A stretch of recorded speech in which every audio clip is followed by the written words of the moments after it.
I'm Jamaica. Actually, hindi ko naman siya pinili.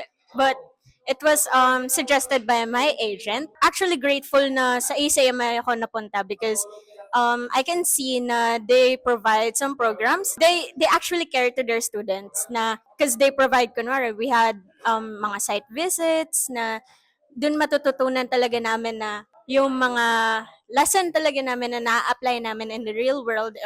I mean, probably na magagamit namin sa jobs namin, and at least we can see na yung mga possible na gawin namin in the future.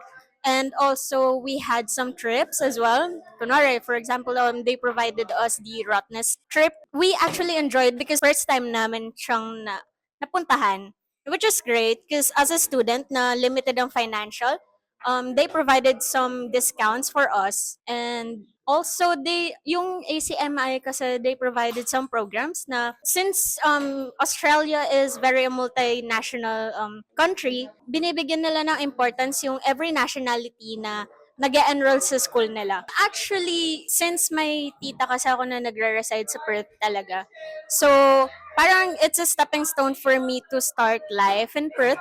And based naman din sa preference ko, which is I want some peace na, I want some, ano kasi, yung payapa lang since I live in Quezon City in Manila sa Philippines before, and it was a city, and so parang super gulo kasi ng city life for me. And being in Perth is parang I had some peace here. Tapos parang we had some work-life balance, and basta very tahimik siya. Unlike sa mga cities na Brisbane, mga ganyan. Sa Melbourne, Sydney, and stuff.